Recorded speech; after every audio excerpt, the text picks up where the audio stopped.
नमस्कार साथियों, हम आपके बीच छोटी सी कहानी लेकर उपस्थित हूँ। साथियों, यह बहुत छोटी सी कहानी है, लेकिन यह बहुत रोचक कहानी है। साथियों, इसे अंत तक जरूर देखिएगा। दो भूखी बिल्लियां थीं। उन्होंने एक दिन एक रोटी का टुकड़ा मिला। दोनों उस टुकड़े पर अपना अपना हक जमाने लगे। एक बिल्ली ने उसे उठा लिया। दूसरी बिल्ली बोली, चलो मिलकर बांटकर खाते हैं, यानी चलो मिलकर बांटकर खाते हैं। पहली बिल्ली चालाक थी, वो सारी रोटी खुद खाना चाहती थी। उसने साफ इनकार कर दिया। दोनों में झगड़ा होने लगा। उसी समय वहां से एक बंदर जा रहा था। दोनों बिल्लियों ने उसे प्रार्थना की, भाई तुम ही हमारा फैसला करो, हमें रोटी का टुकड़ा है पाया है। मैं कहती हूँ मिलकर बांटकर खा लें, यह सारा खाना चाहती है। बंदर ने कहा, जब तुम दोनों साथ थी तो रोटी पर किसी एक का हक कैसे हो सकता है? इसका तो बंटवारा होना चाहिए, यही न्याय है। लाओ यह रोटी मुझे दे दो, मैं इसके 2 बराबर हिस्से करूंगा और दोनों को एक एक हिस्सा दे दूंगा। बंदर ने रोटी के 2 टुकड़े किए।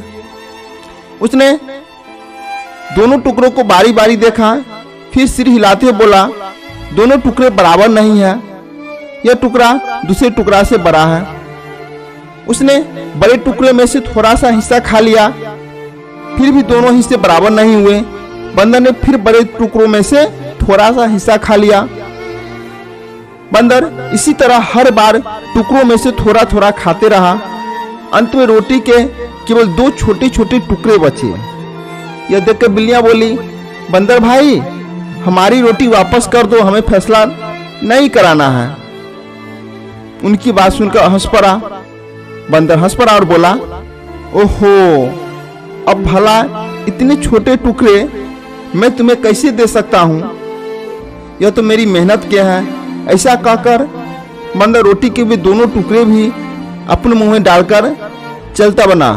साथियों, इस कहानी से हमें यही शिक्षा मिलती है कि बिल्ली अगर उस समय बांट कर, अगर दोनों मिलकर बांटकर खा लेते तो शायद यह फैसला दूसरे के हाथ में नहीं जाता, और दूसरे के हाथ में नहीं जाता तो बंदर का रोटी हाथ नहीं लगता।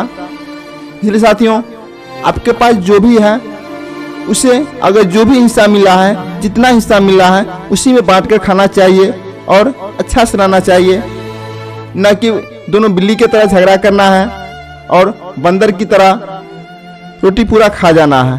साथियों, कहानी कैसा लगा कमेंट बॉक्स में जरूर बताइएगा। थैंक यू, धन्यवाद।